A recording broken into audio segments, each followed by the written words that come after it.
Dalam nama Bapa dan Putra dan Roh Kudus. Amin. Inilah Injil Yesus Kristus menurut Matius. Dimuliakanlah Tuhan. Sekali peristiwa, pergilah seorang dari ke-12 murid itu yang bernama Yudas Iskariot kepada imam-imam kepala. Ia berkata, "Apa yang hendak kamu berikan kepadaku, supaya aku menyerahkan dia kepada kamu?" Mereka membayar 30 uang perak kepadanya. Dan mulai saat itu, Yudas mencari kesempatan yang baik untuk menyerahkan Yesus. Pada hari pertama dari hari raya roti tak beragi, datanglah murid-murid Yesus kepadanya dan berkata, "Di manakah engkau kehendaki kami mempersiapkan perjamuan Paskah bagimu?" Jawab Yesus, "Pergilah ke kota kepada si Anu dan katakan kepadanya, beginilah pesan guru, waktuku hampir tiba. Di dalam rumah mula aku mau merayakan Paskah bersama-sama dengan murid-muridku." Lalu murid-murid melakukan seperti apa yang ditugaskan Yesus kepada mereka dan mempersiapkan Paskah. Setelah hari malam, Yesus duduk makan bersama dengan ke-12 murid itu. Dan ketika mereka sedang makan, ia berkata, "Aku berkata kepadamu, sesungguhnya seorang di antara kamu akan menyerahkan aku." Dan dengan hati yang sangat sedih berkatalah mereka seorang demi seorang kepadanya, "Bukan aku ya Tuhan."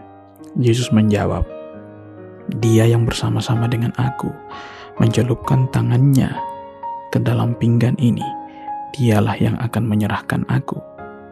Anak manusia memang akan pergi sesuai dengan apa yang tertulis tentang dia. Tetapi celakalah orang yang olehnya anak manusia itu diserahkan. Adalah lebih baik bagi orang itu sekiranya ia tidak dilahirkan." Yudas yang hendak menyerahkan Yesus itu menyahut, "Bukan aku ya Rabi." Kata Yesus kepadanya, "Engkau telah mengatakannya." Demikianlah Injil Tuhan. Terpujilah Kristus. Umat beriman yang terkasih, selamat pagi. Dalam Injil yang kita dengarkan hari ini, ada satu nama yang sudah melekat di pikiran kita, yakni Yudas Iskariot. Dia adalah murid Yesus yang kemudian berkhianat dengan cara menjualnya seharga 30 keping perak. Dalam bagian pertama Injil hari ini jelas bahwa Yudas Iskariot berkata, "Apa yang hendak kamu berikan kepadaku, supaya aku menyerahkan dia kepada kamu?" Dan ia pun dibayar 30 keping perak.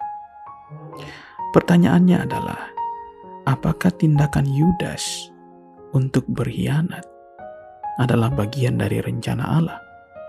Atau apakah Allah sengaja menggunakan Yudas agar ia berkhianat kepada Yesus?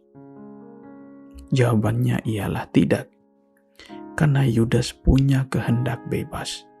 Dia bisa memutuskan untuk tetap setia kepada Yesus atau berkhianat. Dan pada akhirnya kita tahu bahwa Yudas lebih memilih berkhianat daripada setia kepada Yesus. Kita bisa membandingkan dengan bangsa Israel yang keluar dari Mesir. Allah membebaskan mereka melalui Nabi Musa. Namun dalam perjalanan menuju tanah Kanaan, mereka pun berkhianat. Pertanyaan yang sama, apakah Allah juga merencanakan agar mereka berkhianat terhadap Musa, melawan dia, dan menyembah berhala di padang gurun? Jawabannya ialah tidak. Kehendak bebas merekalah yang membuat mereka berkhianat dan jatuh ke dalam dosa. Umat beriman yang terkasih, kehendak bebas seseorang diuji ketika ia berhadapan dengan tawaran, godaan yang ada di sekitarnya. Misalnya saya disuruh ibu untuk membeli gula di toko. Tetapi di toko itu ada begitu banyak es krim. Maka dengan kebebasan yang saya miliki, saya membeli es krim dan berencana untuk menipu ibu bahwa uang itu telah jatuh di jalan. Setiap kita memiliki kehendak bebas dan kita bisa menggunakan kehendak itu untuk apa saja. Ada begitu banyak orang yang salah menggunakan kehendak bebasnya. Waktu banyak untuk membaca, tapi memilih untuk tidur misalnya. Waktu banyak untuk bekerja, tapi memilih untuk medsos. Waktu banyak untuk hadir bersama keluarga, tapi memilih untuk di luar rumah. Inilah godaan-godaan terhadap kehendak bebas kita. Demikian pun juga dengan Yudas. Yudas sebagai orang yang memegang kas di kalangan para rasul, ia bebas kemana-mana. Namun ketika dipanggil oleh imam-imam kepala, ditawari akan memberikan uang kepadanya, ia pun diuji dan akhirnya ia lebih memilih berkhianat.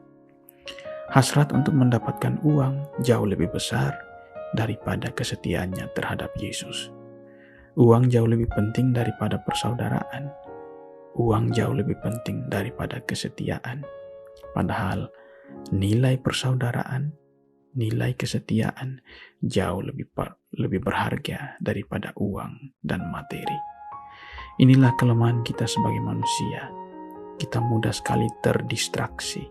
Kita mudah sekali dialihkan oleh tawaran-tawaran lain, oleh iklan-iklan yang ada di sekitar kita, yang kelihatannya nikmat, padahal tidak bertahan lama. Mari umat beriman yang terkasih, dari Yudas kita belajar bahwa semakin dekat dengan Yesus, kesetiaan kita semakin diuji. Dan barang siapa yang bisa melewati ujian itu, dialah yang pantas menjadi murid Yesus. Tuhan Yesus memberkati kita. Amin. Marilah berdoa. Allah Bapa kami dalam surga, dari Yudas kami belajar bahwa semakin dekat dengan Dikau, kami pun harus siap untuk menghadapi berbagai godaan tantangan dalam hidup kami. Berkatilah kami ya Tuhan, semoga kami pun dalam menghadapi godaan dan tantangan di dalam hidup kami tetap setia pada iman akan Dikau. Berkatilah kami dalam persiapan menyongsong masa Paskah ini. Demi Kristus Tuhan kami. Amin. Semoga kita semua diberkati oleh Allah yang Maha Kuasa, Bapa, Putra, dan Roh Kudus. Amin.